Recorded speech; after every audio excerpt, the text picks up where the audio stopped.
Yes. The main project, and it goes back to my sense that there are these three markets, under capitalism, the markets for goods and services, the labor market, the capital markets. And my economic democracy says, yes, unlike, the traditional model of socialism, I mean, the Soviet model, you got rid of those free markets for the commodity markets, you no longer had competition between enterprises. You had a state planning board that set prices and determined, no, keep that market. That actually isn't the big problem. It's labor.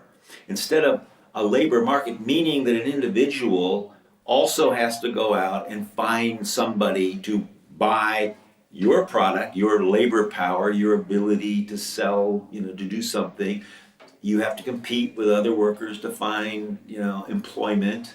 Uh, let's replace that by democratic workplaces, so that when you join a firm, it's just like moving to a community. When you move into a new community, you get to vote. You get to vote for a city council and you get to vote for a mayor and so on. Well, when you join a productive enterprise, you get to vote.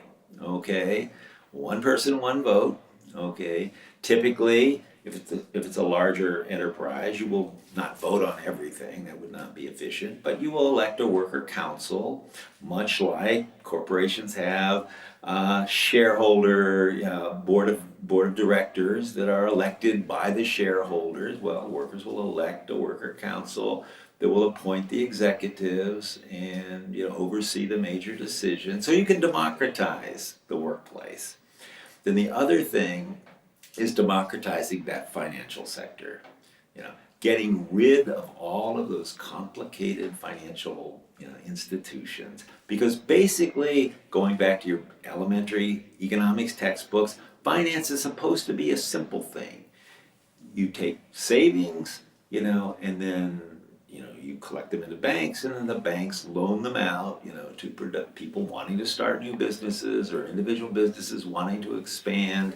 The concept is simple enough. Okay, well, what would it mean to democratize the financial sector? And here the idea is there's two parts to a fund, to finance: getting the funds and then allocating the funds. Okay, where do the funds come from under capitalism? Well, the standard textbook will say from savers. Okay, that blurs something important. The vast majority of people aren't saving and they're not putting money. It's coming from wealthy people that have far more money than they can spend, so you will invest it instead, i.e. you will make it available, to be loaned out. Um, we don't need those people, because it's easy enough to raise the money for investment. A tax. All the public financing is done that way. I argue that there's a specific tax that is economically appropriate. I call it the capital assets tax. Any business has a certain value to its capital stock. Okay, a flat rate tax on that. Okay, it's like a property tax for business. It's a flat rate tax, so you're not disadvantaged. In any particular industry. So that it's easy enough to collect the funds. Okay, then comes the question of what to do with those funds, how to allocate them, and there are different ways you can do that, but the one that I think is the simplest, most transparent, you may want to modify it under certain circumstances, is to allocate it on a per capita basis to the various regions of the country, the various communities, so that capital actually goes where people are. Now, I don't know if it's a problem, in Sweden, but certainly in the United States, people have to go to where the capital is going. If the capital is not going into the Northeast anymore, if it's going to the South, well, people have to migrate, to where the jobs are, because the jobs are going to be where the capital is going. Well, let's not do it that way. Let's make sure each region every year gets its per capita share of the investment fund. It goes to public banks, and then businesses in the community go to the banks, for want to increase production, want to bring in a new technology, want to start a new business. Well, that's where you get your financing. It's transparent.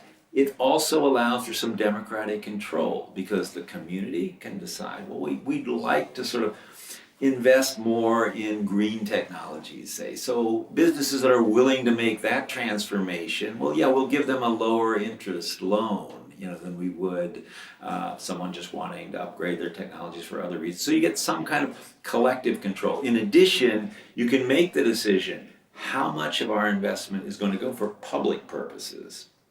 Okay. See, that doesn't work that way under capital. Okay. This is again, what's interesting. Private investment is all done from wealthy people. If you want to do public investment, you got to tax everybody.